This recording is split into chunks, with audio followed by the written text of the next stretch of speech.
So good morning, everybody. I know we've been kind of chatting a little bit beforehand, but maybe we have some new faces. I don't know how well everybody knows each other, so maybe we can start out by everybody just introducing themselves, how they're connected to campus, and if you were here the last session, maybe one thing you learned. If you weren't here last session, maybe one thing you hope to learn. And we'll start with Joyce.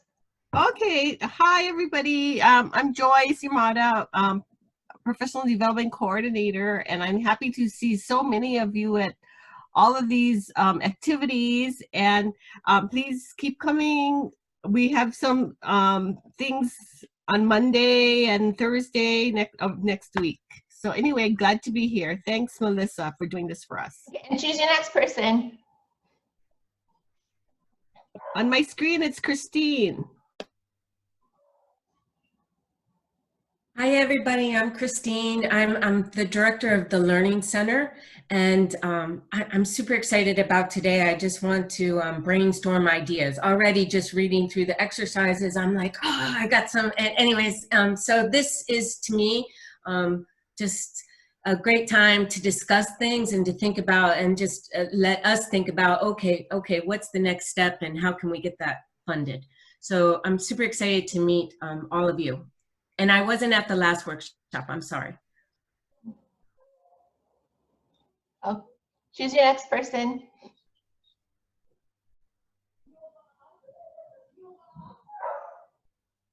Zandra, sorry, my microphone was off, sorry. Okay. Good morning, my name is Zandra Jackson, and I'm the Director of EOC and ETS projects at Maui College. I was excited about grant writing because, of course, our project will be ending soon, so I'll have to learn the techniques and the strategies of how to rewrite. And so I did participate in the last session, and I was excited to learn about the Office of Research Services and how to get more information from them. Amy. Good morning. Oh, I think my picture's coming up. Hi, I'm Amy Turner, and I'm the simulation coordinator for Allied Health. And I just want to say thank you so much that she has lent her ear as I've tried to go through this grant process, and just the more I can learn, the better. She has so many resources and suggestions about really what those that are reading the grants are looking for. And I think that might be, with our activity, you're the judge, that might be part of what we discussed today, my guess is. So thank you. Chad, you're up. Hi, I'm Chad Drunkermeyer. I am a math and physics lecturer. I was here last time. I wrote a grant with Melissa's help last fall, and I have still waiting on it, still waiting to hear back on it. And but I have ideas for lots of other things, and so trying to make the next grant better. And I have someone else here with me that's part of today. I'm Heather Greenwood Junkermeyer. I am with UH Manoa, but I am here on Maui. I'm in the CTAR office on campus. My role is an extension faculty for UH Manoa, which means that I develop, implement, and evaluate different educational interventions that are tied to community identified needs. And so Chad and I have a project that we are hoping to prepare for a grant called Math and Science of the Kitchen.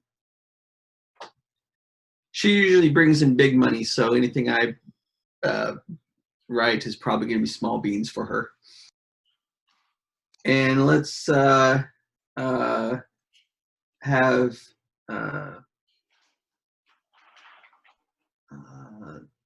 sorry, I'm probably going to get your name wrong. Cananola, sorry, I'm getting it wrong. No problem. It's pronounced Kanaloa. Can everyone hear me?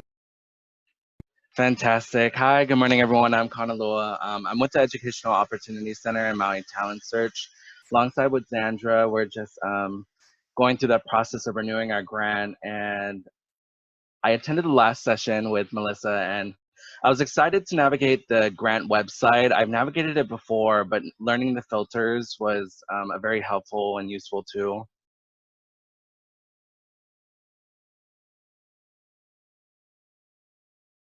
I'm gonna go ahead and choose Moani. Okay. Aloha. Hi, I'm Yuani.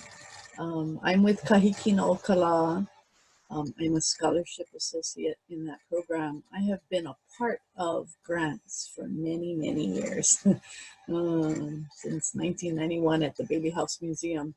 And I've, with Kahikina closing at the end of 21, I've been wanting to, when I can, learn as much as I can about grants that are out there and how, having been a part of them and knowing what our community needs and culturally, how I can be helpful in that way, learning more about grants. So thank you, Melissa, for doing this, and I will try to be a part of it as much as I can. Aloha. And I choose Jamie. Hi, good morning, everyone.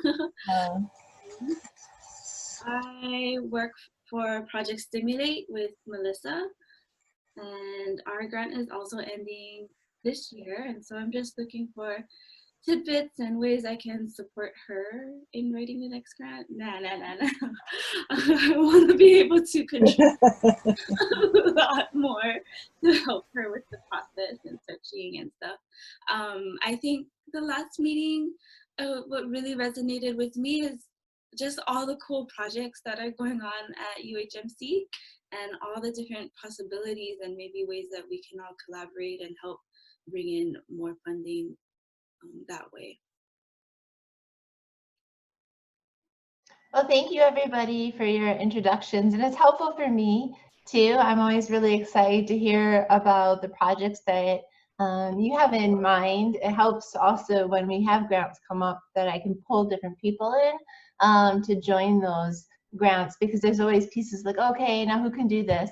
But also I get really excited because I know that we have some really strong grant writers in this pool and potential grant writers. So it seems to be like there's a lot coming down the road with workforce development.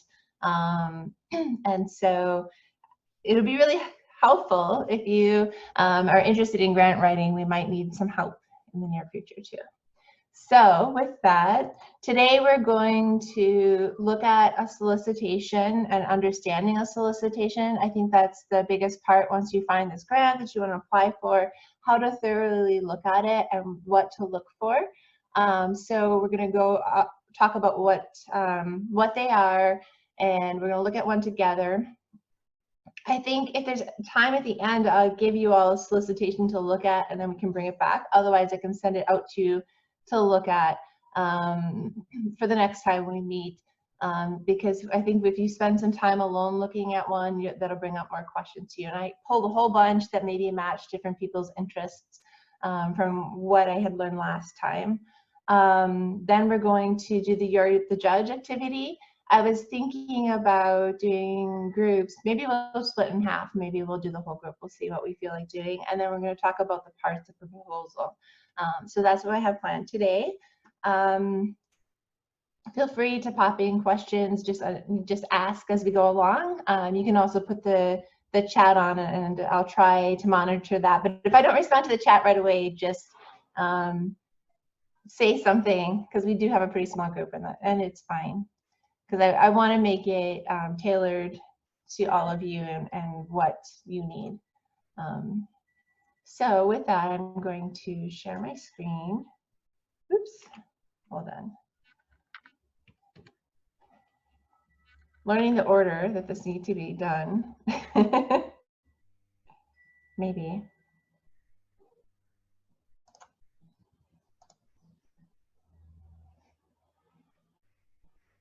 Do you see a screen? No. No, okay. It's highlighted. Sorry, it's filling my screen, but it's not, I can't do my Zoom at the same time. Here, move Zoom. There we go. That might help.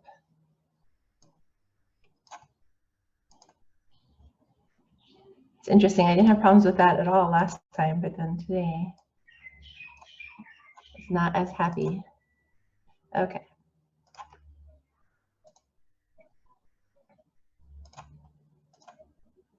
Here we go. Everybody sees the full screen? Yes, looks great. Okay. So, that's not moving.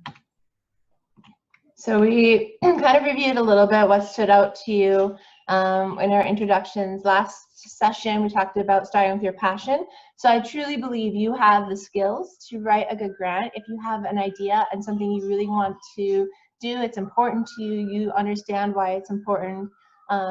And I think that's where it starts. If you can put that into paper and I can help you with that, the reviewers will see that passion. So I think you all have that in you. The starting place is a one-page summary to clarify your ideas, identify your target population, identify your question or your goals and objectives, a little bit about what you're doing, and this helps you talk about it. Also presenting the need of why it's important. This helps you share it with potential funders. It helps you look for funding. One thing to always think about, what sets your project apart. We talked of the big picture, so that's part of project planning. Sometimes you take smaller steps to achieve your overarching goal. There's different grants you can write for smaller pieces of it. A grant not only impacts what you hope to accomplish, but the college and a larger population. So it's good to really be aware and think through that and align to campus priorities and where to start to look for funding. So that's what we did last time. I just want to kind of throw out there, since the last time we talked, from those who were here, is there any new insights about your projects? I think some people shared a little bit about that. So if there's anything that developed for you personally about where you want to go with your project, it would be fun to share.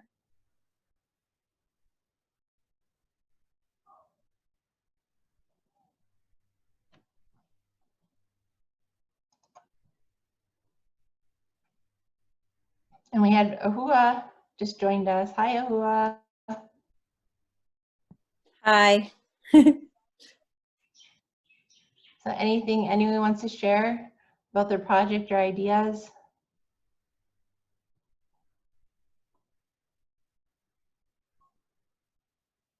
Okay, well, we'll move on. If something comes up later, that's fine. It sounded like connecting with each other's ideas was really beneficial last session, and this session isn't as much about that, but maybe that's something to consider next time that we meet. So, so understanding the solicitation. What is the solicitation? A lot of times you'll hear these acronyms thrown around, and even when I talk about it, it throws people for a loop. It threw me for a loop when I first heard it. So the solicitation, like every grant program, generally has a set of instructions on how to apply, and that's what I generally call the solicitation. So you'll hear people say RFP, FOA, NOFA, RFA, grant guidelines, grant instructions. They all mean the same thing, basically the set of instructions that tells you how to apply for the program and what you need to pay attention to. So the acronyms, like there's request for proposal, funding, opportunity announcement, and so forth. But just know if someone starts throwing around an acronym like, did you check the NOFA, or there's a bunch of other terms. So just know that they're probably referring to that solicitation, and you can just ask them. But it gives you everything you need to know, and it's really important to read this. It tells you the criteria, so how they're going to score it, if we're eligible, and everything you need to include. So when you're looking at solicitations, it tells you if your idea aligns to this grant funding program, the deadlines, the amounts, and you're looking for the right fit. So when you're looking at solicitation, it's good to think about that it's a project. So sometimes people will say, oh, I'm going to write a grant. This just happened this week for someone outside of us that was writing in the state for the same grant that we were writing for, and they were writing for a project of like 100, 150,000, but the grant was 1 million to 2.5 million. So they thought, well, this is a good idea. See, I'm really under that amount. But really what it means is they're not even going to look at your application because you're not in the scope of what they're thinking for this project or scale that they're thinking for this project. So I think just finding a fit and also being flexible. I've had some people not want to write for grant programs because the solicitation wasn't exactly what they wanted. So I think in those cases, you have to be a little bit flexible. You can reframe your idea. We talked about reframing your idea last time a little bit. So you have to be flexible, not realizing that there'll never be a grant that's exactly what you are looking for, but usually you can reframe it, but also just trying to have that scope right and making sure we're eligible. So we're going to look at a solicitation together. I have a question, Melissa. Yes. So I looked at a grant just recently, something that we thought would be really good for the nursing program. One of the eligibility, it looked like all the eligibility requirements were kind of spot on, except for the one that said that it has to be a sustainable program. So in the financial woes of our university system, that was the piece that I thought would be difficult. Any suggestions? I think that would be something that you always can write a convincing case. How long was the program or the grant? For 2 years. For 2 years. I think it's something you always can write a convincing argument about how we're going to sustain the program. It may or may not be completely accurate at this time, but it's the hopes. And in 2 years, we don't know what our financial picture is going to look like. So I think you can argue that one way or another about maybe using tuition to fund the program, incorporating it into existing programs. We never know for sure, but I think it's something that you can make a case for, like, this is how I might plan to sustain it. Thank you. I wouldn't let that, Oh, sorry. I wouldn't let that hold you from applying. This is Heather, and one thing that I have done in some of my grants is to, sometimes the entire thing is, the entire project isn't sustainable, but certain aspects are very sustainable. And so it might be that certain aspects could be absorbed within a system, and then maybe a smaller grant would be needed to sustain the larger project. So yeah, that's very true. Like, once curriculum's created, it can be reused. Once modules and online training is developed, sometimes that can be easily reused. There's sometimes it's just impacts. Like, there's programs like GEARUP would be an example where we have to say how this is going to have lasting impacts, but yet the program's really a lot of money that it never could be sustained in its exact model. But one of the outputs is that we're hopefully creating a college culture, and we're creating educated families that can in turn mentor their students in those ways. So sometimes the sustainability is in different ways, and you might originally think like, oh, I can never get this amount of money per year to keep this programming up. Let's see. So I'm going to pull up a solicitation. Hopefully I can just drop it in my screen. We'll see how that works.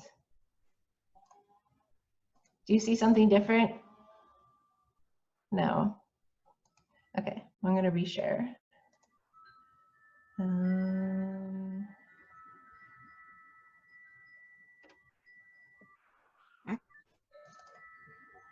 Okay. So this is a solicitation, something I recently was looking at. Everybody can see the solicitation? Yes?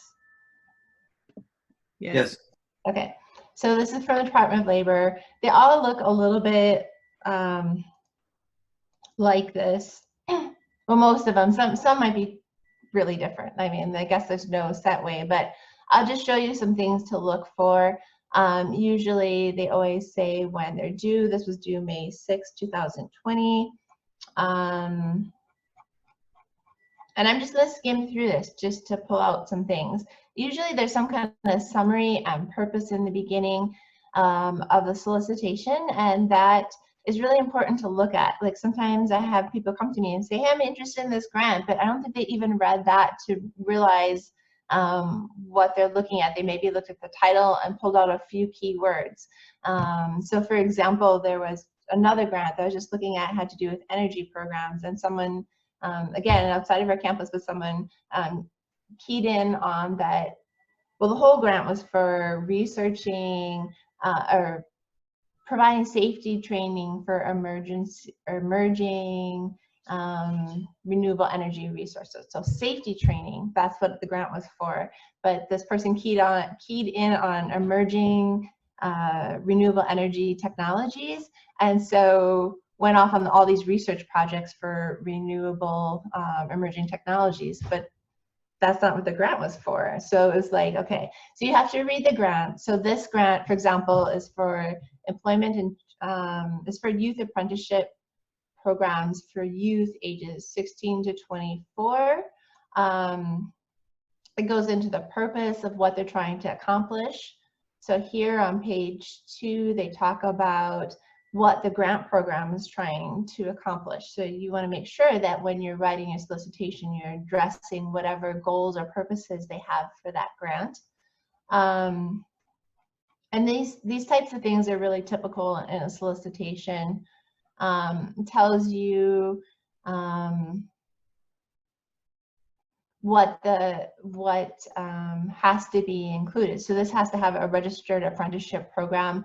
It tells you the components that have to be in the apprenticeship program.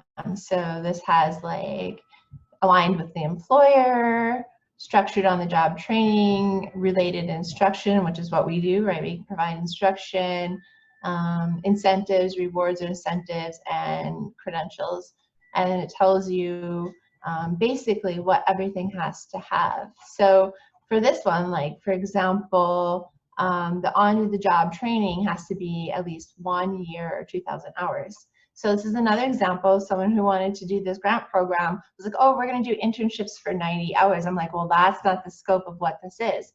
So it's really important you read and understand whatever your solicitation is, what your requirements are for that program or for that opportunity.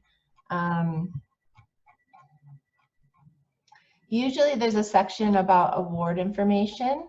So like for this one, for example, it's saying how much they're giving out overall. So most solicitations tell you we're going to give out $5 million, or we're going to give out, this one's $42.5 million, and 15 to 20 grants, $1 to $5 million each, right? So then we know nationwide they're 15 to 20 grants. So when I think about that, I think, okay, that's about 1 for every 2 states. It's semi-competitive. There's not a lot of grants, or maybe it's fairly competitive. But here it tells you your minimum requirements, period of performance. So usually your solicitation will tell you how long. So this one has to be 48 months. And this one specifically tells you the start date, July 1st, 2020. So you have to just kind of watch for if they tell you when your grant's supposed to start and how long it is supposed to be. There's usually a section about eligibility. So here we have where it talks about who's eligible. So we are, let's see if we can find it, an institution of higher education, or sometimes a state-controlled institution of higher education. So we fall into that. Sometimes we can make the case for other entities.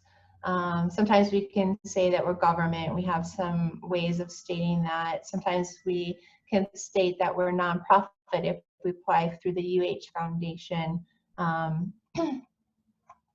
So this is all about eligibility. It's a little more complicated than some grants are about eligibility requirements. But then cost sharing is another good thing to note.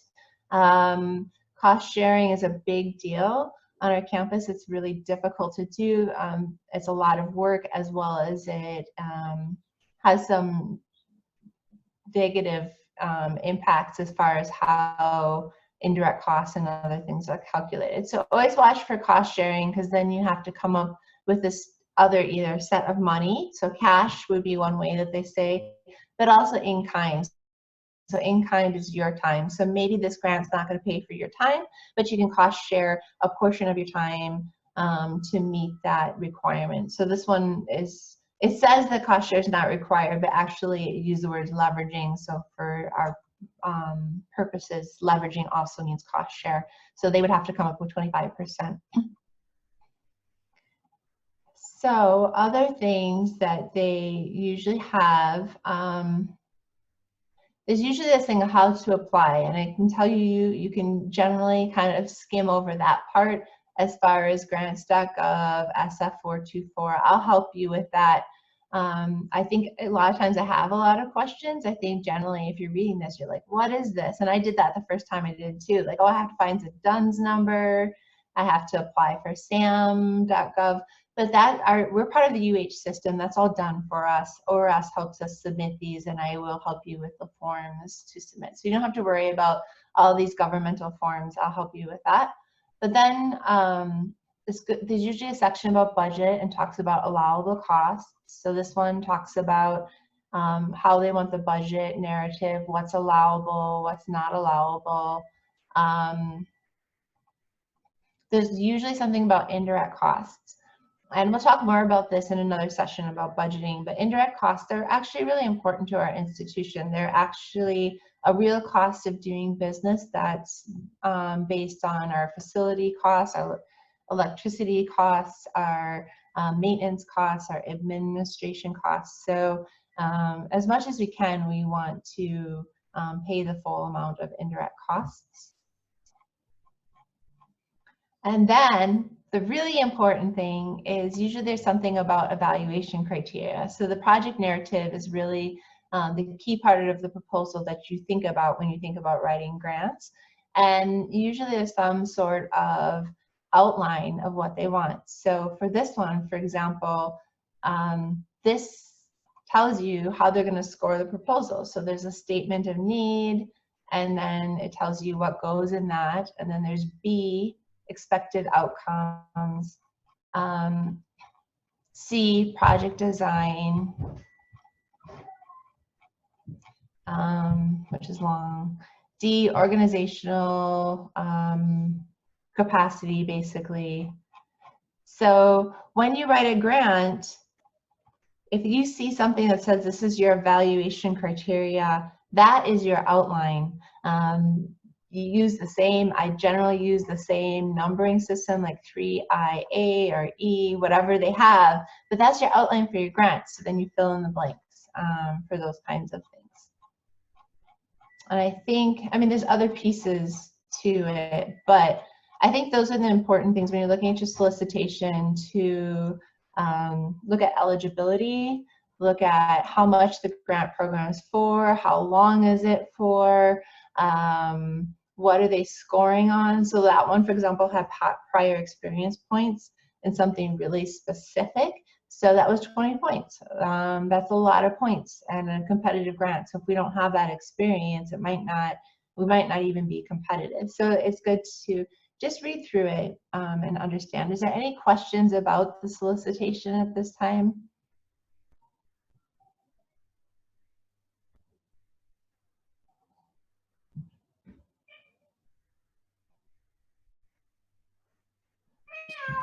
Melissa, can you explain how does one get competitive points if this is a first-time grant? Because you won't be able to get that if this is your first year writing for the grant, correct? Right. Sorry, my cat like hears me talking when I'm zooming and comes in. But yeah, it depends on the grant program. So, I mean, some grants don't have any prior experience points, and so they don't even necessarily want to know. Like for the TRIO programs, the prior experience points are completely calculated in a different sort of way. That has nothing to do with how you write the grant proposal. Those are just calculated for you. You have them, you don't have them. So if you're writing a brand new grant, you have to make sure that you write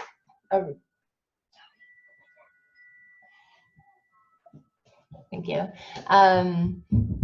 So you have to make sure that you write a really good grant if it's your first time you write a grant, because you're not going to get those 15 prior experience points for TRIO programs. There's other programs, like for example, this one, they were looking specifically for something that had to do with registered apprenticeship programs. So UHMC College, an institution, has never dealt with registered apprenticeship programs. But we could try to make the case for work-based learning opportunities. And it's kind of a stretch, but we would write something so we wouldn't lose all the points. So we would try to make our best case. Another example would be NSF. NSF always has a section where you discuss the other proposals or other projects and research of the PI. So sometimes a strategy for like an NSF grant that would have that would be to have a PI that has successful grants and then be a co-PI in that project. So you can talk about the PI's project. So sometimes we have Louis as a PI on a grant, and then someone else, like I could be a co-PI, even though I might not have any NSF experience. I could then show that someone on the project has had successful experience. And sometimes the experience is just demonstrating the capacity of the people on your grant. So you just want to make sure you include people who have experience that can show that we have the ability to run a grant if they gave it to us. So I think if we have time at the end, I might give you all solicitations to look at. But one thing I want to share, and I did in the email, I have a solicitation checklist. Why is this not working?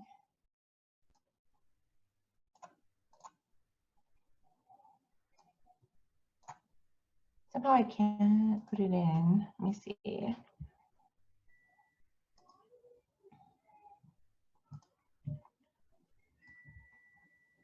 That's odd. Before, when I put stuff in the chat box, it just goes in, but it's not going in. Let me see if my chat, that worked.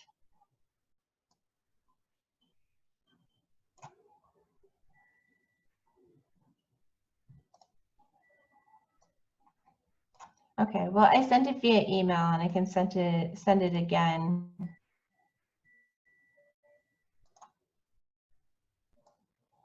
I don't know why it's not popping. My computer's acting different, or the Zoom's acting different today than it has in the past. But I have a solicitation checklist that you can use, and maybe I'll send it out to everybody once we're done. So I think we're going to move on to our activity of you being the judge. So now you have this idea, there's a solicitation out there and you're responding to it. And so that's what the activity is about. There's like a synopsis or summary of what a solicitation might be, and then different scenarios. So I'm going to break us up into two groups to choose your winning proposal. And if you have questions, I might pop back and forth between the different groups, but to convince your colleagues which proposal is the best, and maybe talk a little bit about strengths and weaknesses of each proposal summary. So let me do 2 breakout rooms.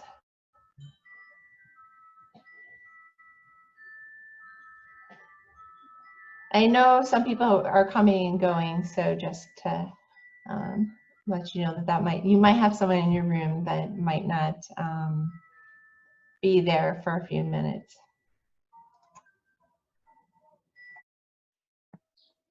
Does anybody have some comments? Did everybody start reading there already? Or anybody have some ideas? So I read the first page and then I moved on to the second, and Mm-hmm. I'm in scenario number 2, and I've already noticed scenario number 1 has no specifics. Yeah. So I think just from that, it's automatically tossed. Okay, because I like scenario 2. That was my favorite as well, is scenario 2, because it provides the students opportunities, even during their breaks throughout the school year, to be immersed in work-based learning through the summer, the spring break camps, and the summer education and training. It was really my favorite, actually. Me too. And it kind of meets all of the minimum project objectives in a sense, in looking at this. And if I was going to pick a runner-up, so to speak, I don't know if that would be an option, but if scenario 2 didn't get the grant, then my next choice would have been scenario 5, based on the needs for the, the farming and the the local-based growing of agriculture.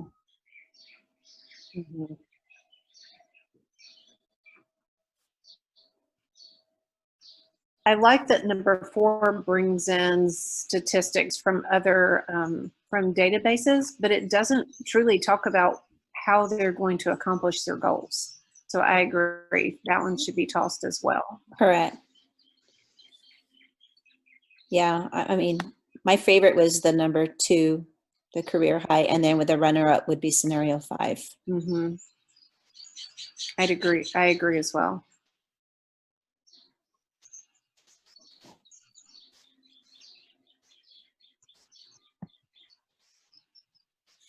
Oh, that was pretty good. Number 5 does talk about, like, in ninth and 10th, we should do this, and 11th, we should do this. But it's also only talking about one opportunity, the agricultural industry, whereas number 2 gives a broader base of students with different interest opportunities, which I like.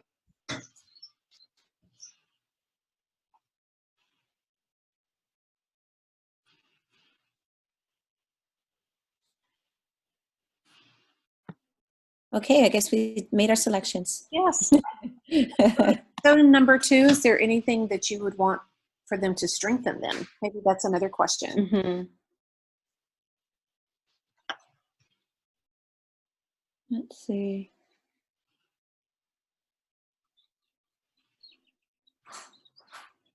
I would have to say, if once it started, if they could broaden their pathways, that might be helpful, and go beyond just the 6 listed. Once they develop the program, they could probably add on some other additional pathways based on the needs. Yeah, maybe once it starts up like this, then maybe include a middle school component. Even though in this funding opportunity, it says grades 9 through 14. Yeah, so after the end of this current grant year cycle ends, to rewrite for another one, we would you could build on adding the lower grades to it because of the success of the grant that it did for the high school. Then it would be to maybe, okay, that we might be more successful if you broaden the scope. That's a good point. It might be interesting to see, and now granted, my guess is there's probably, it doesn't say this, but usually there's a word limit, on how many words they can use. But if that wasn't an issue, maybe saying in nursing, in grades 9 and 10 or 9th grade, we would do this in particular, just to be more specific about their plan. But typically with word limits, that's difficult. Yeah, but it could be bulleted, so it's not really description, but bullet points. So that each grade would have, okay, in this profession, like nursing, you'd have a 9th grade bullet point, 10th grade bullet point, and so forth. And it could be expanded to each of those fields. Something else they could do. So I've got today I'll submit my phase 3 for the Perkins 5 grant. And something I did is I included a table because you don't have to use as many words, and Yeah. and I'm very visual. So Yeah. I feel like a table. So to lay out across the top the nursing down through the agriculture and aquaponics, and then have the plan kind of bulleted in the grades 9 through 14 would be interesting. And then maybe even another group that for all ages, because some of these, like the summer camp experience or the spring break camp, that could be all grades. Yeah.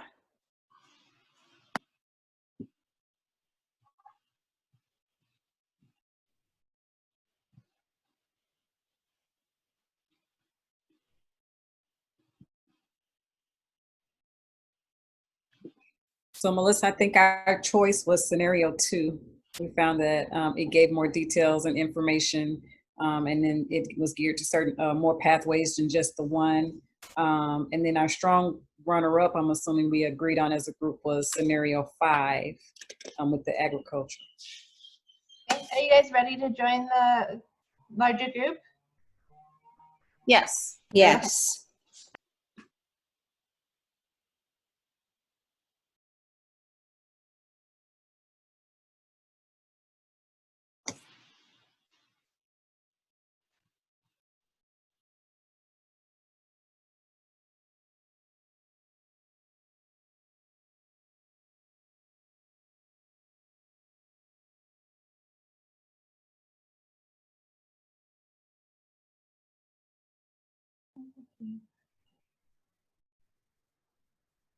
Just waiting for everybody to come back into the main room.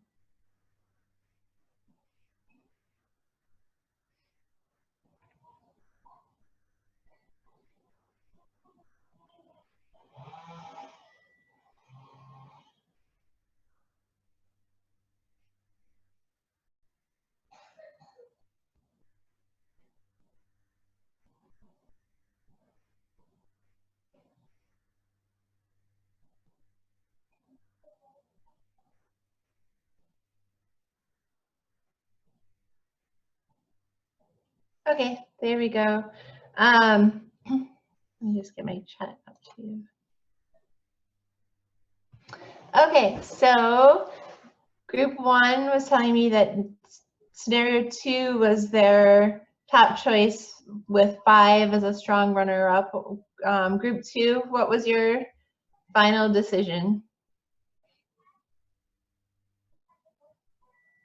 I don't know what group we were. Oh, I'm sorry, my screen had group 1 and group 2. Chad, you were group 2.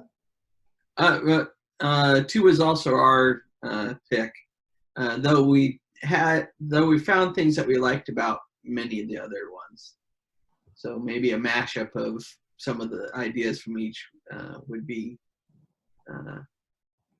what we would do in the next edit of the grant. Yeah, let's talk about the scenarios. So scenario 1, was there any strengths with the scenario 1?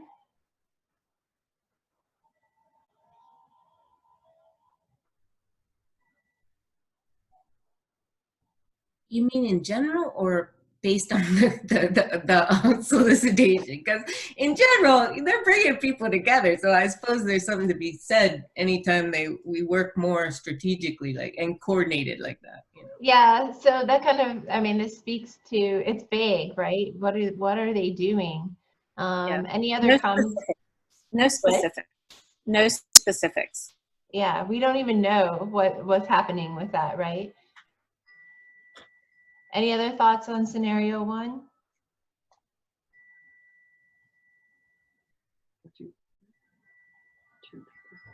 Heather thinks it sounds like a term paper.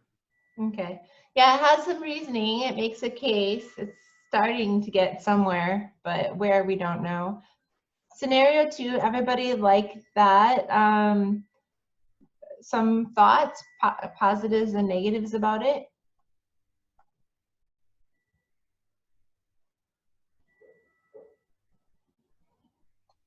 Well, one of the things we liked about it was that it had, it went from simple exposure down to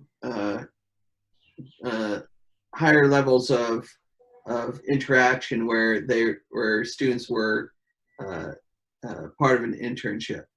It also looked at not just one field, but several fields that are of need in Maui County. And I really like the credit non-credit because I think it allows us to engage our community better. It's a broader audience, and so I love that. And there's a lot of flexibility in non-credit training.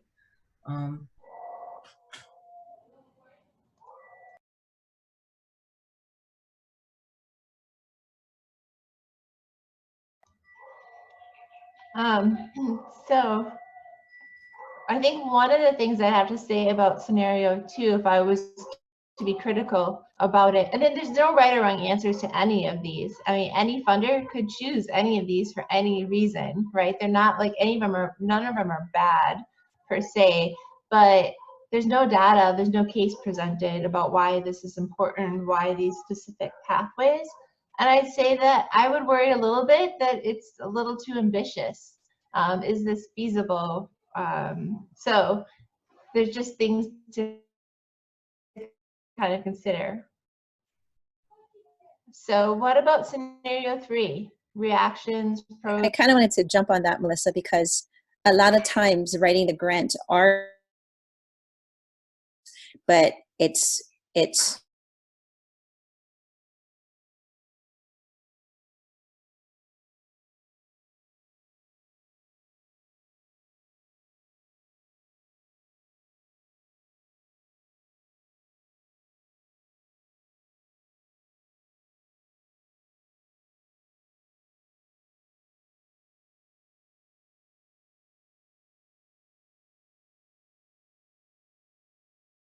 They also they don't necessarily say how they're going to do this, but they talk about post-secondary persistence, and that's something that is, I think, on lots of people's minds now, is not just getting someone to college, but getting them through it. I think too, I guess what doesn't sit right is it seems disjointed, like the speaker events, the career shadowing. Well, the career shadowing could be okay, but I don't know, the labor market feedback. I don't know. These things seem that they wouldn't drive what they're looking for in the, like maybe what Chad is saying with persistence. I don't know. I'm just not.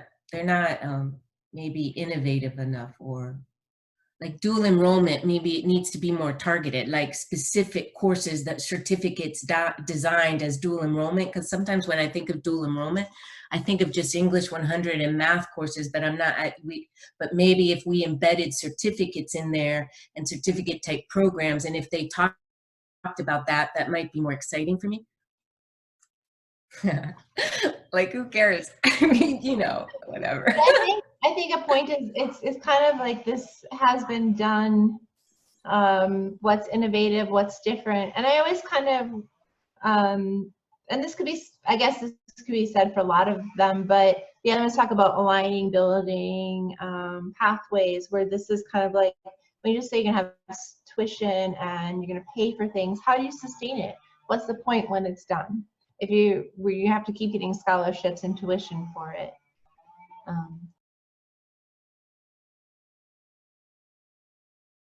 Okay, scenario 4, strengths, weaknesses. A weakness that with 4 is, why does it only center on 2 of the high schools on Maui?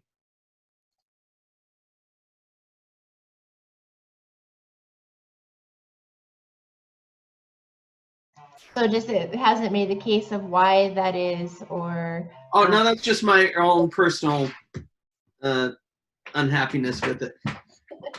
Yeah, but that's, I mean, it's a good question. It might strengthen it by saying we're going to focus on these high schools because of this, right? To justify why that is, or why we aren't serving more of a breadth of Maui County.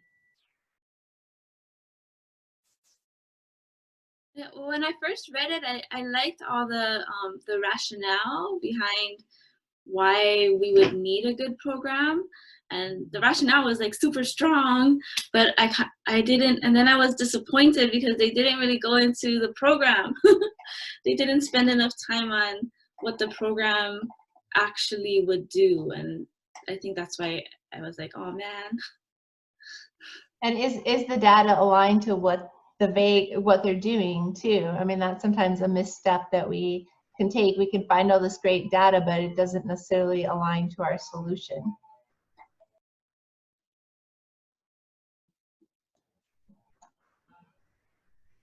And then we have scenario 5. Everybody likes scenario 5. What are your thoughts about that? I did like scenario 5, and then Chad convinced me that scenario 2 was the way to go. I liked scenario 5 because it had a good rationale. The program seemed well put together. It seemed innovative, something different, but it was really specific to one type of workforce development. It wasn't broad enough. It didn't give the students enough choice. So that was one of my convincing factors to vote for scenario 2, is that we needed to give students more choice. I think Although, oh, sorry. go ahead. Okay, thanks. I think for our group, and I mean, number 2 was our first priority choice, and then number 5 was our second choice. And I think with this one, with scenario 5, is because we live in an island and we're promoting sustainability and farming and trying to reduce, the imports and try to like promote our local farmers. And I mean, I bet now in this pandemic, everybody is planting their own garden. So to me, this one is a really powerful, because our farmers, our industry is so important, and our island needs to take that, especially with now the new changes in our land. So that's why I really like this. It's only specifically to one field, but it's a very important field that probably needs to be addressed better for us in Hawaii. I want to say that it's the field, like we're thinking too narrowly about that. There's a ton of jobs in here.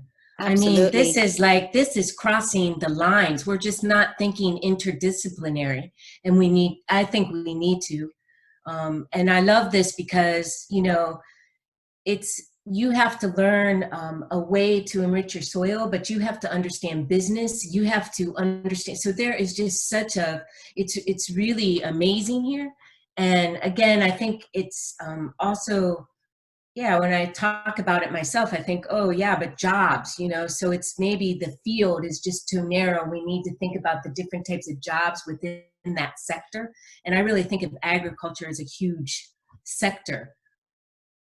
I think you hit it right on the nose. It includes business. It includes our science with chemistry and soil, like what Anne was talking about in her presentation.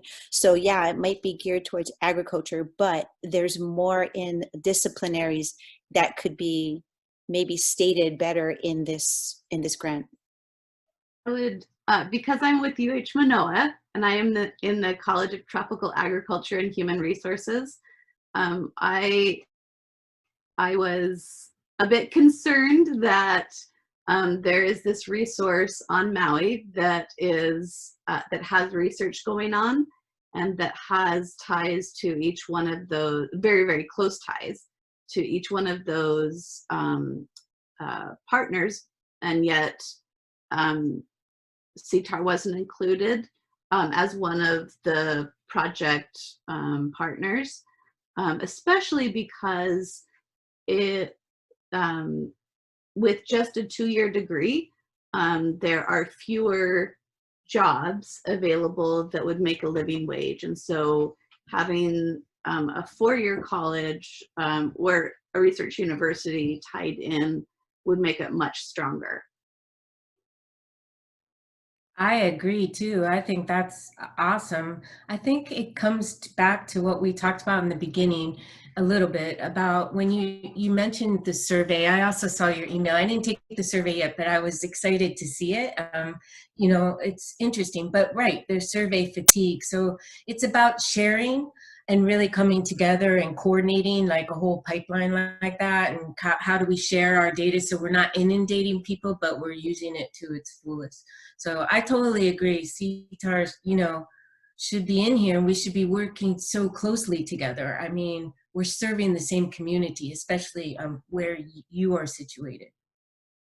Yeah, and also to note that the solicitation, what the funder wants is for grades 9 through 14. So they're being very specific that they only want to work with 2-year programs.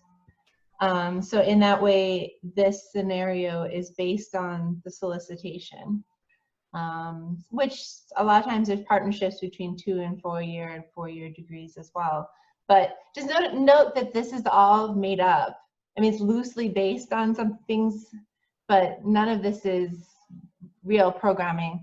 But scenario 5 actually was intended to be most responsive to the solicitation, right? So it has everything, it presents a strong case, it aligns with what the solicitation's asking. But as y'all identified, it is really it's unexpected. It's just one pathway initially, that it seems like it's one pathway. So when you're floating a project like that, it's really important to be in contact with the sponsor, because it might be hit or miss if this is what they're looking for, but it's really well done. It's feasible, where the number 2 is all over the board, right? Number 2, I think for those of you familiar, is something that we have. It also does seem like what the funder is looking for. But number 5 is just this kind of unexpected dark horse in the race. Like, wow, that's well done. I hadn't considered that. And I think what Okua and Christine were talking about, all the careers that are involved in agriculture. So maybe with some reframing and talking with the sponsor, this could be drawn into something more. Randomly, I've never corresponded, or rarely corresponded with Mahipono, but somebody from Mahipono emailed me today saying, we're looking for agriculture pathways, and we need to develop STEM and AVET and robotics and agriculture and water. So I think you really put out there what the real thing is like, this could be all these different pathways in agriculture to these jobs that perhaps we might have. And then Heather, as you were stating, you know, talk about the 4-year pathways too, and a lot of our pre-college programs align to the 4-year pathways. So that could be mentioned in here, in that partnership and the continuation of that. So the other thing is that we have youth programs, youth development within the College of Tropical Ag, which is ages 9 through 19, the 4-H, and so that is another tie. One of the things I do like about this, because again, with a 2-year degree, I don't think you can get a very high paying job. But what they do talk about is value added products, and that is where you can change it from being something that is probably not living wage to where you might be able to produce a living wage. Yeah, so thank you everybody for doing this exercise. That was kind of fun. Now you have some thoughts about being a reviewer. Being in a review panel is a really good experience as well. A lot of funding opportunities are looking for reviewers, so you can learn a lot that way. I want to do it more. I know we're all busy, so it's like taking time out of your schedule, but if there's grant opportunities that you're interested in, you could seek to find ways to be a reviewer and look at what's being funded and how they think about it to prepare for future proposals that you might want to write. So any thoughts or questions before we move on talking about the whole proposal and doing an overview of what the different pieces are?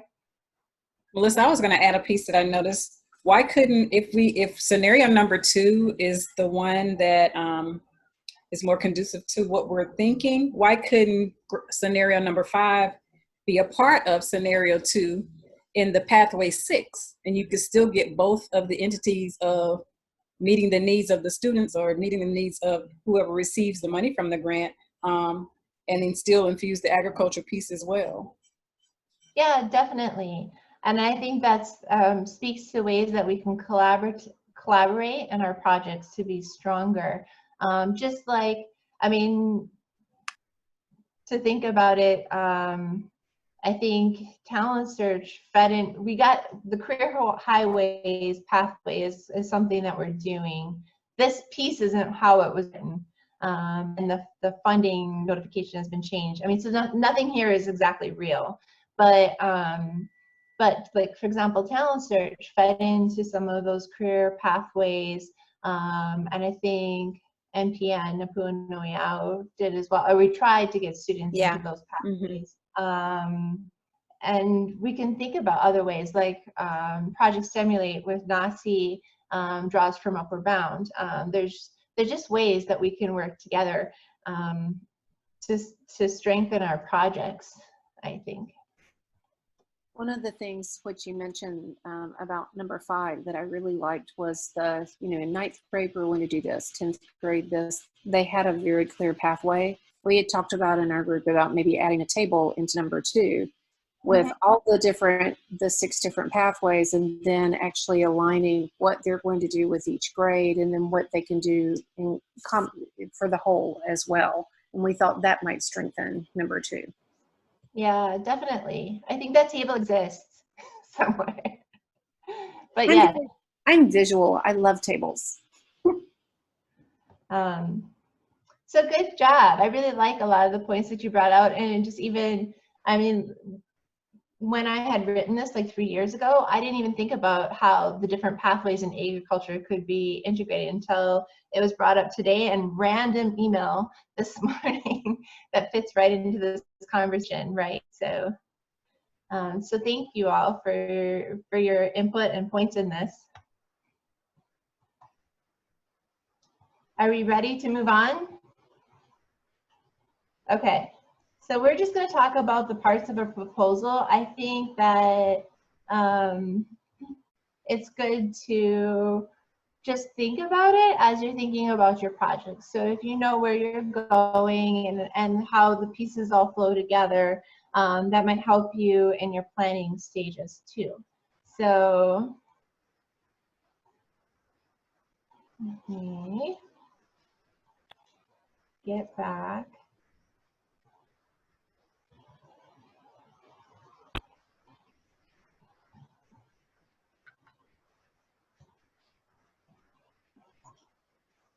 Having this interesting Zoom issue, a couple different things today. Did they change Zoom? If for some reason I can't share documents into chat. I don't know. I've never had that issue. Funny. What? It's funny because I was on Zoom with students this week, and for those, I have a Mac, and for those that use a Mac, they could open my link. For those that didn't, they could not in chat. I thought was interesting. That was a revelation.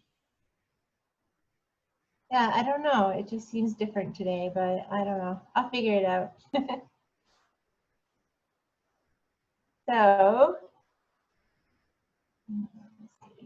just moving stuff around my screens.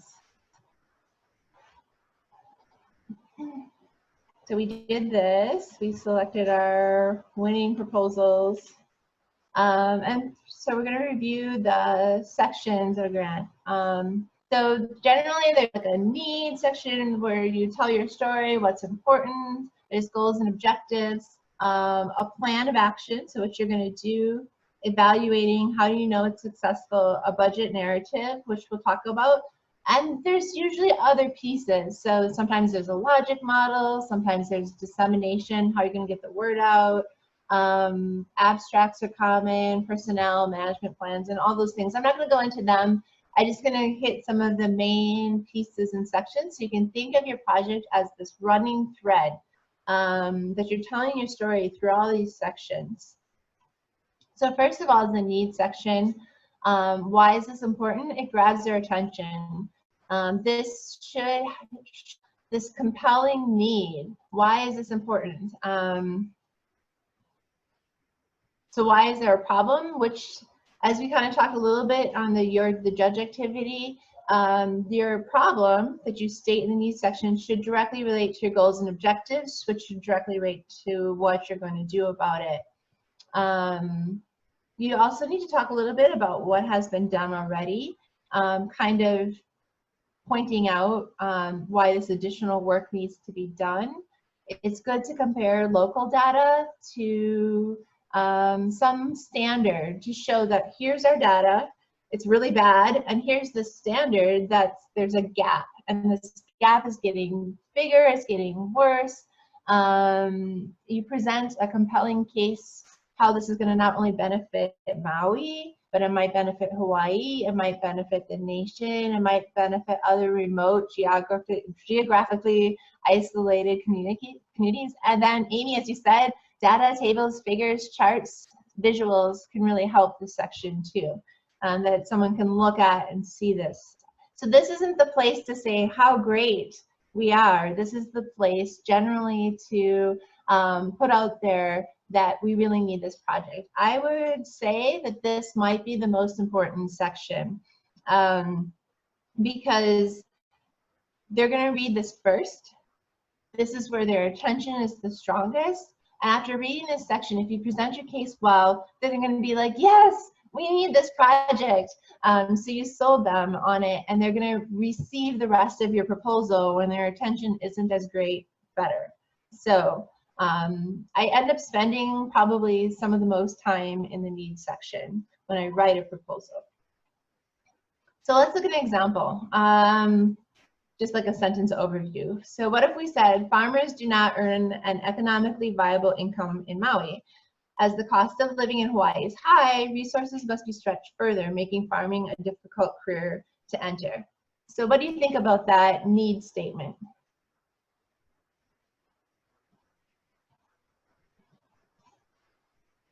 What I do like is that it starts with the problem, and it's very quickly tells you you can't make it's hard to make a living wage, and so whatever we're going to say after this is going to help farmers have a living wage and provide the food that we need. One thing that because the mic is on, I would want it to say that something that there is hope though, that with additional skills or resources, it can be viable. Because if you say it's not, then why would we focus on a grant that it's just not going to work? Well, I was expecting that would. Okay. Yeah, well said. That was my concern too. So far, I'm thinking, what if I'm the reviewer? Why would I give someone money if it's not going to sustain them?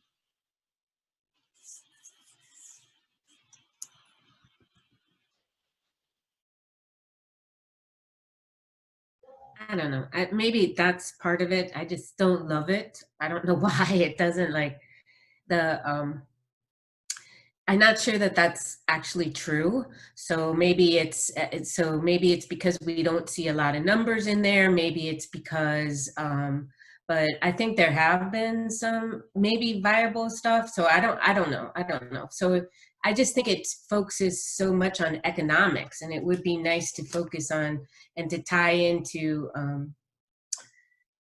to other things like soil development, like giving back to the land, like, you know what I mean? There's so many, and especially now in this pandemic area here, I mean, there is going to be a big push in these Department of Labor outcomes, but there's also a real opportunity here for us to think sustainability and to think about certain things. And when you start putting some of this stuff into the farming, it changes that economic picture.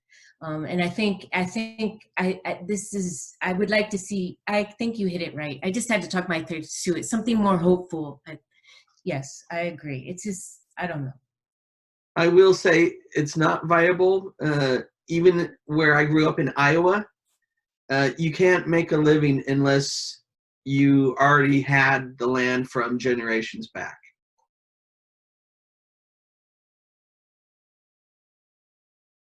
Well, maybe that's something that needs to be changed. Maybe that's the whole culture of it. And I think that's what Chrissy was saying, you know, it's like that maybe we just have to look differently. Maybe it might not be viable now, but maybe it has the potential to become, you know, viable. I don't know. Okay, so some mixed reviews. Is this true or not? Why doesn't it focus on more things? And maybe this would shut the reviewer down like, well, it's not possible. So why are we doing something about it? If we related it to our previous agricultural pathways, especially, right?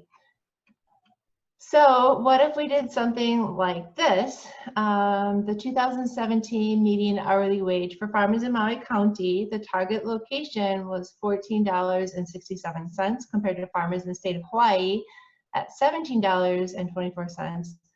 Moreover, the median overall hourly wage for Hawaii is $19.37.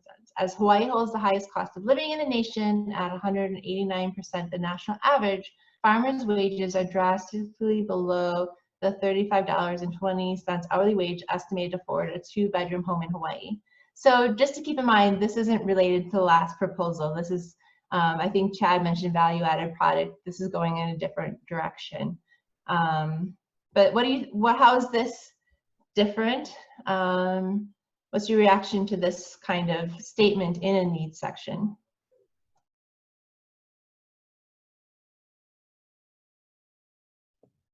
For me, it gives a lot of information, but it doesn't really grab my attention to become passionate about this. It's just too much data in this section. I mean, you know, for the yeah.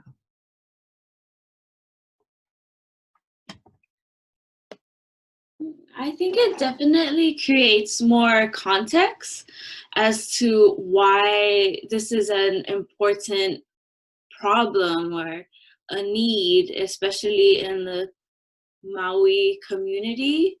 I like that it compares Maui County to the state of Hawaii, and then from the state of Hawaii hourly wage, and talks about what's actually needed to live in Hawaii. It made me think, oh, do I make enough to own a two-bedroom home? But yeah.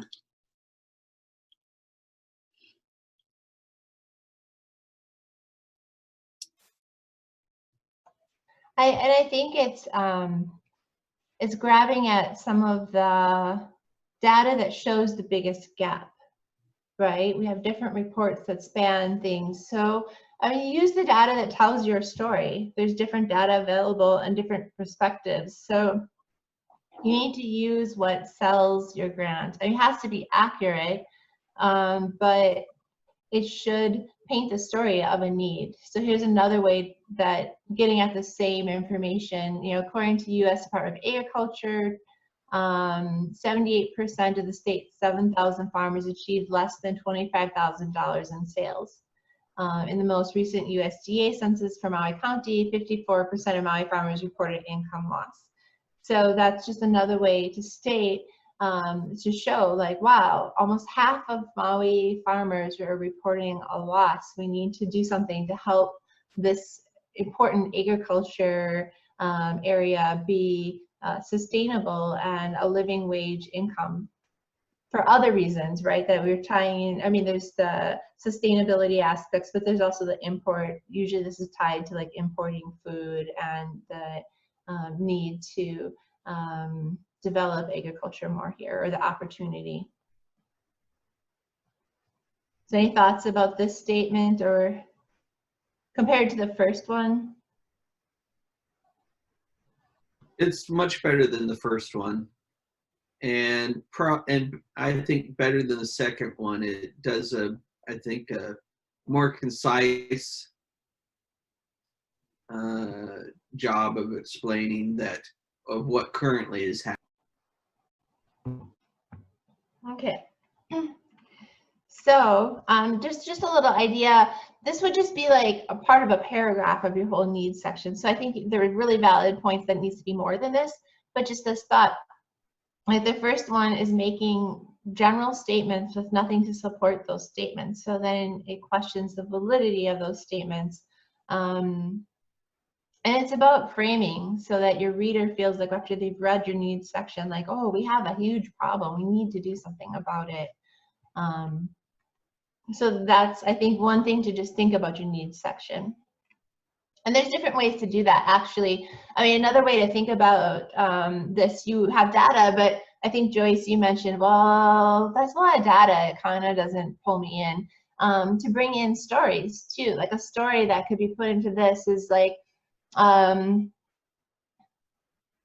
member of the Hawaii Farmers Union discussed the issues with not being able to develop a value-added product. For example, weather conditions are unpredictable, and cauliflower, normally you rotate it every 2 weeks that the crops come in, but because of the weather conditions that year, all of them were ready to be harvested at the same time. And to actually, the cost of the box to put it in cost more than what they could earn. So the labor to harvest it and to sell it was actually more than what they could get for the cauliflower. So what ended up happening is that they plowed all the cauliflower under and it all went to waste. And if they just had a value-added product or ability, they could have froze it and made cauliflower rice or cauliflower crust pizzas or whatever that could have been, right? So that's a story to kind of tie into this loss statement that might grab the attention of the reader and be supported by data. So just things to think about the needs section. I mean, I think the biggest point that I just kind of want to make with that is that you want to leave the reader with a sense of, wow, we do have a problem. And I personally, as the reviewer, want to do something about this. I want to support this project because I can see the need is great and it's going to have a wide-ranging impact. So I think that's what you want to leave the reader with.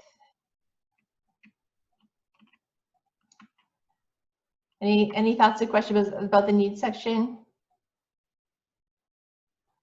We're good? Okay.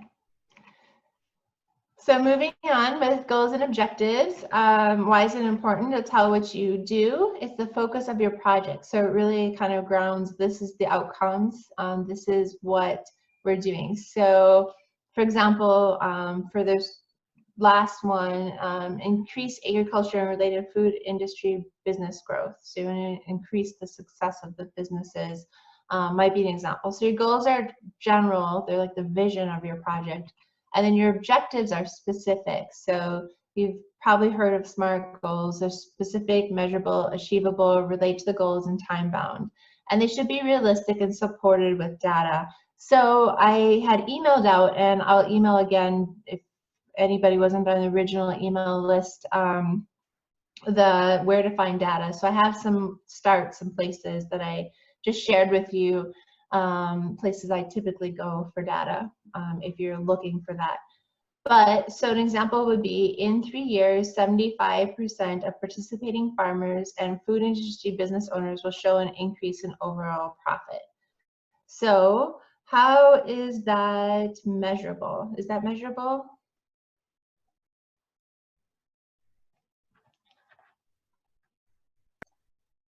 Well, it's measurable because you can poll the participants and find out if they increase profit. It would be even better to have someone have a data set and work with the farmers to make sure that that data is accurate, not, oh, yes or no, but not only are they showing a profit or not, but how much. Right. So have a measurement of what it is the first year or pre, right, and then after. Is it specific?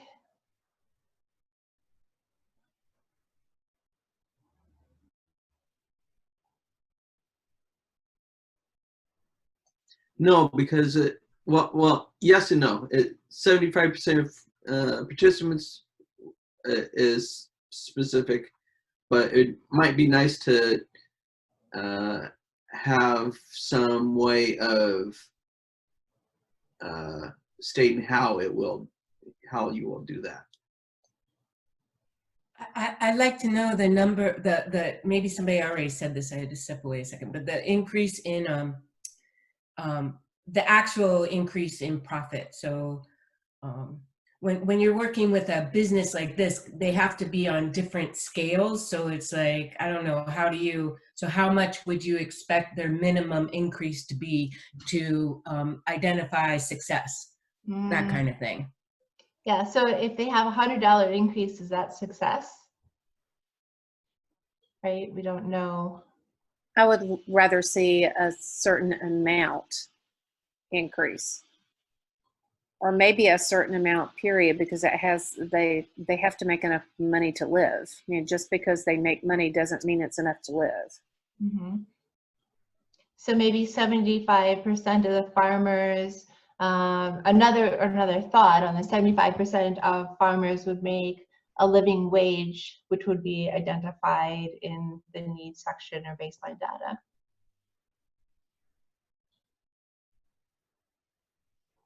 So there's different ways to do your objectives. And also, I mean, profit isn't the only way business grow.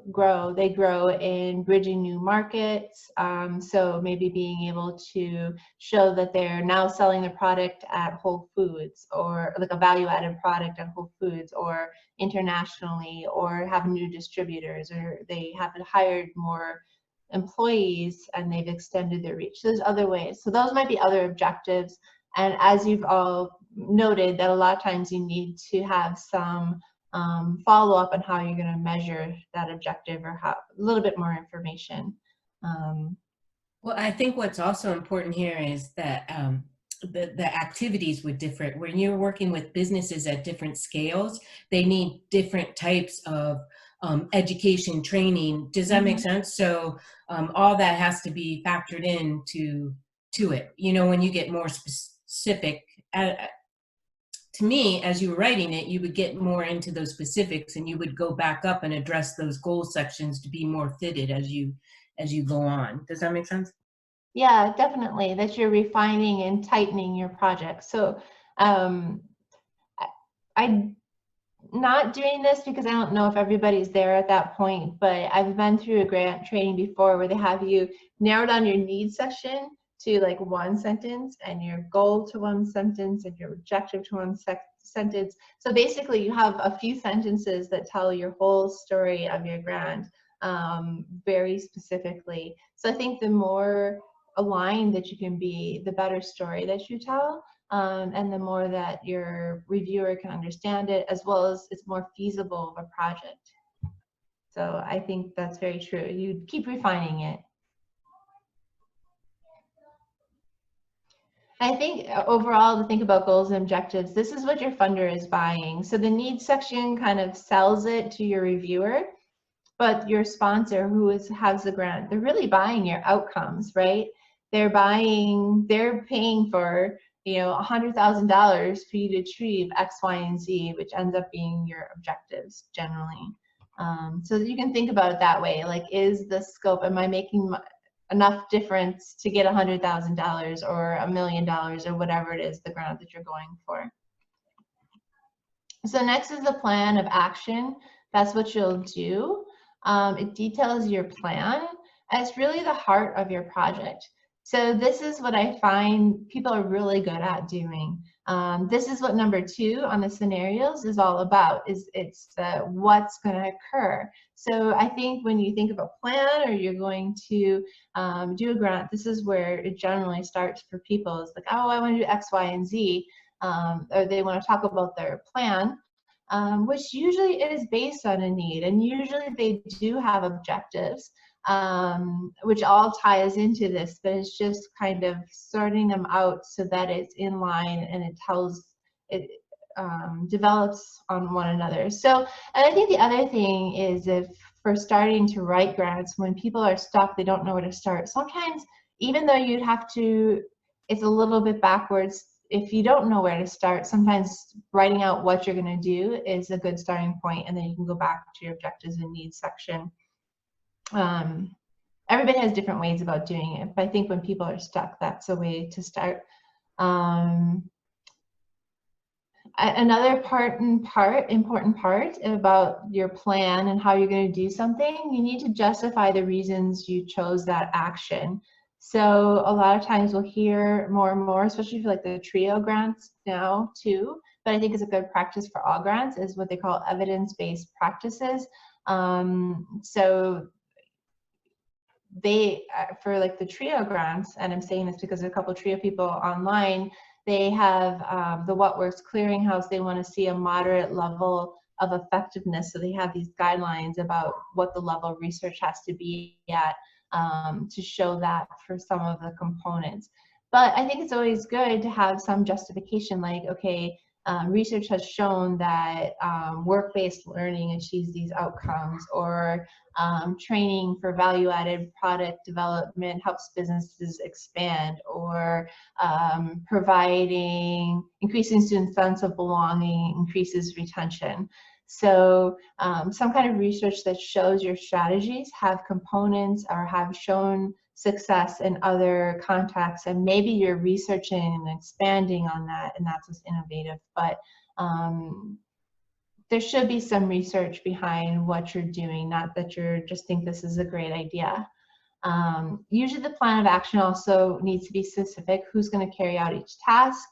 A lot of times it has timelines, task charts, or logic models in it. So that's the plan of action section. Any questions about that?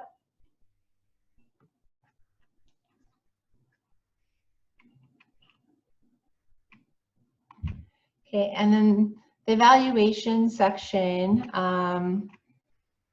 this is going to measure the success of your project. So you stated these goals and objectives, and then the evaluation is saying if you've achieved them or not.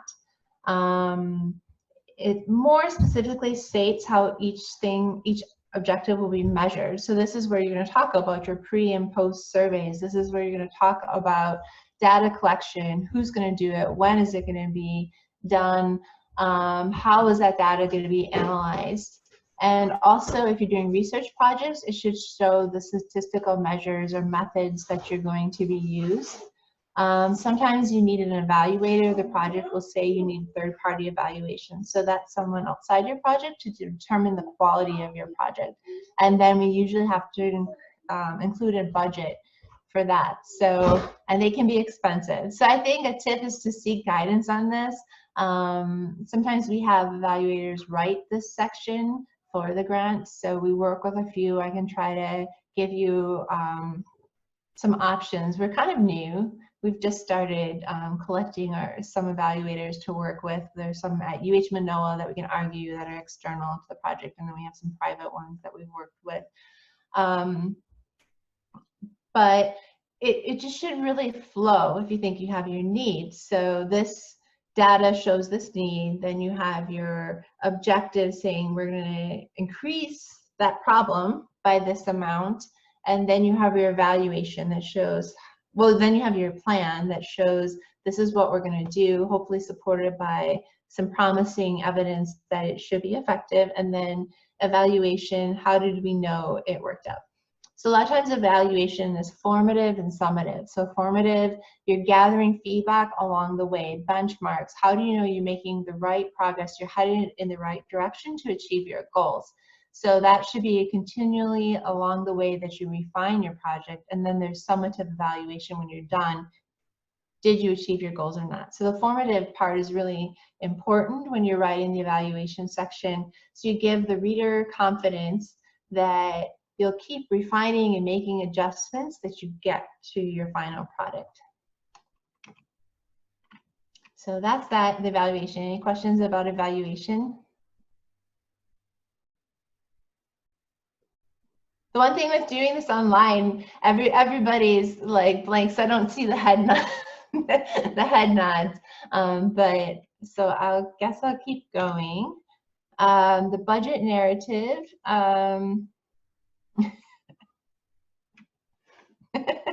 I not see, thank you. The budget narrative. So when we did our survey, no people really wanted to know about budgeting. That wasn't the top pressing thing for just about anybody. But why is it important? It shows how the money will be used.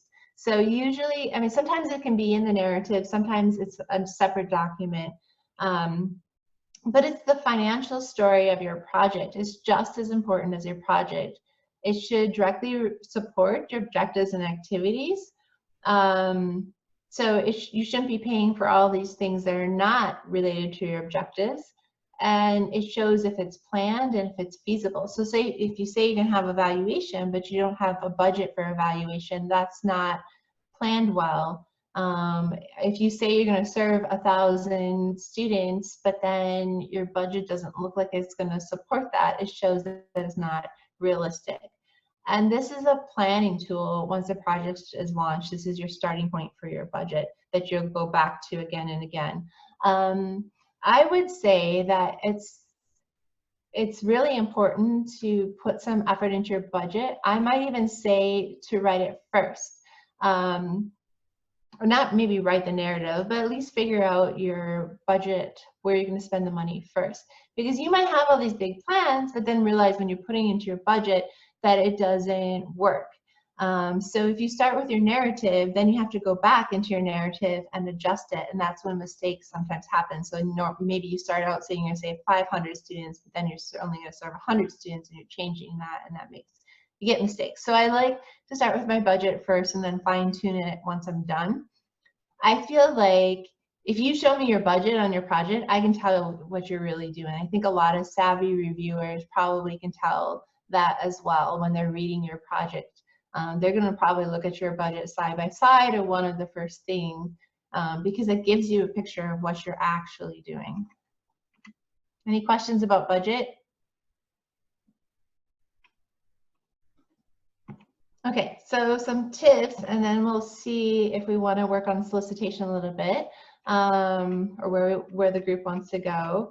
So read the solicitation thoroughly and understand what's being asked. Make sure you respond to every point in the solicitation. Make sure your project aligns to it, and reframe as needed. And we've talked about reframing a little more so the first time, a little bit today. Tell your story through your needs section. So sell them on your project in the beginning. Use data to support it, stories if you can, or that bring that data to life. So interweave both. Your proposal should progress. So your need, the objectives, plan, and then evaluation. And your budget should be realistic.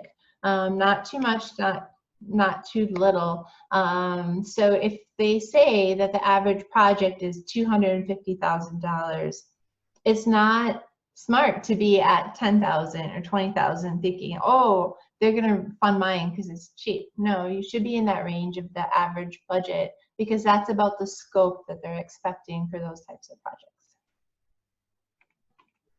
So any questions about the proposal sections or anything that I just discussed?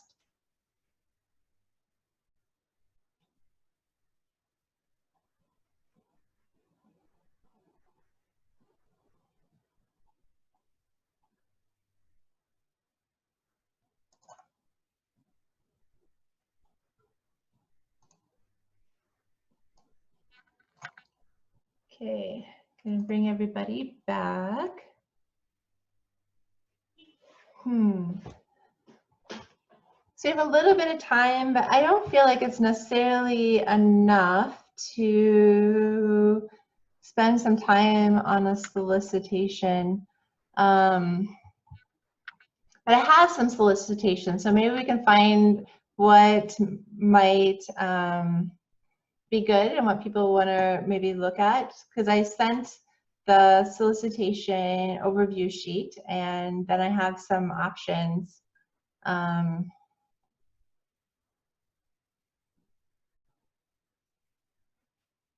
So I can send that to you to look at, and I think it's helpful. And these are active grants that are occurring right now, so they might be things that you actually want to pursue.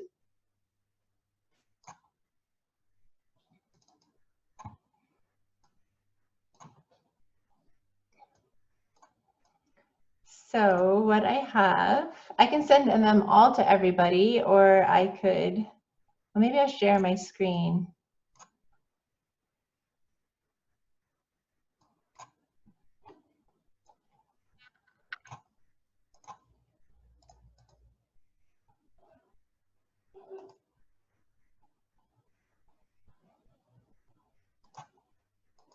Okay, I want to hear from you guys. It's hard not to. So what I have is I have, well, first of all, I have the solicitation checklist. And that didn't show up there, but okay. So I have the checklist. This is good to go through a solicitation by yourself and find these different things. So the goal of the project, the purpose, the amounts, formatting, selection criteria, and to just fill this out and get some idea. So I have some solicitations, and I'll send to you. You don't have to do it, but if you're interested, I have one regarding education for, I don't think we have anybody on that's interested necessarily in education training, but we have EOC and talent search. So I can send that to Xandra. I might have already, but those are the previous ones. HRSA, I don't think we have anybody with telemedicine and distance learning. I think that was an interest last time. Some library grants. Maui County is a good kind of simple for smaller projects that you could submit. I think they're in the lines of like 10 to 20,000 grants. There's a Native Hawaiian education program that happens each year that has to do with different segments in education and workforce development. The eye test coming up for Nasi and me. OHA comes up. It should be coming up. It's every 2 years. It should be coming up this year. And they have grants on education and income, which has to do with workforce development. And those can be up to like $500,000 a year for 2 years. Equipment, so that doesn't come up much. There's a USDA equipment grant. I don't know if that would fit for Amy. She's not here at the moment.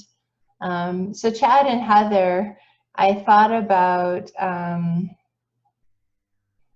there's the USDA SPECA grant that comes up every year. I wonder if your project would fit under that, because it could be for food and agricultural sciences, like STEM. They talk about FAN, right? Farming, or what's FAN? Food, agriculture, human resources. I don't know, something to that effect, but that might be one for you. And then there's more agriculture related grants. So if you're interested in these, or if you want to find your own, I can send you a solicitation to look at and the solicitation checklist, and you can work through it just to see and ask me questions between now and the next 2 weeks. Any thoughts? Anything that you're interested in being sent? Yeah, we'll take the SPECA, Chad and Heather. I can send them all to everybody. I just didn't want to send you an email with like 15 attachments. Okay.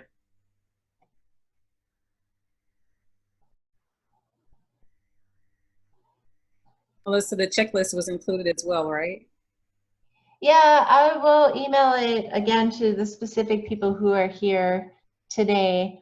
That might be really good for you to go through the talent search and the EOC. that might be good before, because we're meeting Monday, right? Specifically. Yes. Yeah. So that might be good to go through to look at. Now, the current one isn't published, but it's not going to change much Okay. for you. Thank you.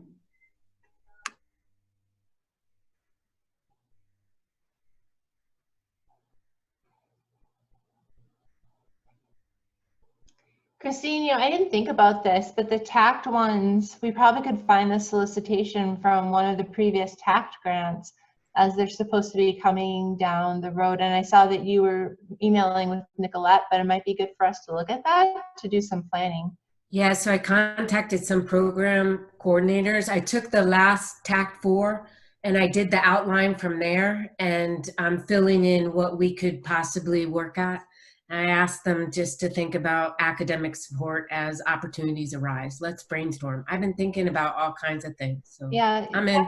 You're saying the TAC for, you have the solicitation or the last grant? No, yeah, I went, the last grant went through and did an outline of what they were asking for in there. You know, like you did with your solicitation, how you did an out. So I could just start thinking about academic support and building out like the justification, the research, the gap analysis, that kind of stuff. So we could drop it in or it could be contextualized. So yeah, that's great. I don't have anything yet. I haven't looked for anything. I suppose I could. I'll send you it. I'll send you what I have. Yeah. It didn't come from me. It was, I collaborated with Kopialani on TAC 4. Brandon, remember Brandon? Yeah, Brandon would probably send me what he has too. Yeah, I'll share it with you Okay. and all that so you can see it. Right? It's just a starting point. I don't know what they'll like, but it seemed like there was a letter that went out that said that Laura forwarded that had said that they were going to start off on those TAC grants again. So I thought, oh, let's go back to where we left off. Yeah, I think and go from there. Yeah, because those are huge grants. It take a lot of time. You might not have a lot of time when it comes out. I know. I'll share with you. Okay, sounds good. Well, that's all I have today, and I'll share some of these solicitations. I had just gone through yesterday a little bit to look what was out there to see if I could find anything to get you excited about that matched some of the ideas that people had presented the last time. So with that, any final comments, things that stood out for you today, questions?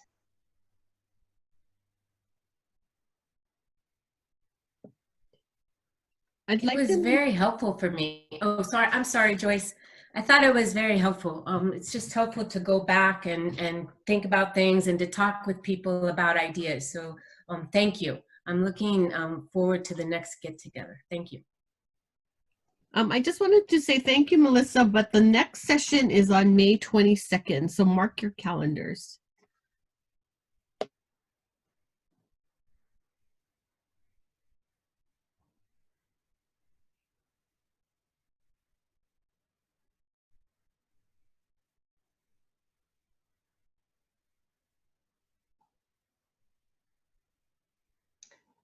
Okay, thank you. Yeah. Bye. Thanks. Yeah, thank you, everybody. It's good to see you all. I hope that this information is helpful for you, and we'll come back next time and go a little bit further into objectives and evaluation, maybe coming back with some solicitation questions that you might have thought of by looking over one a little bit more carefully. So thank you all. Happy Friday. Happy Friday and happy Mother's Day to any mothers.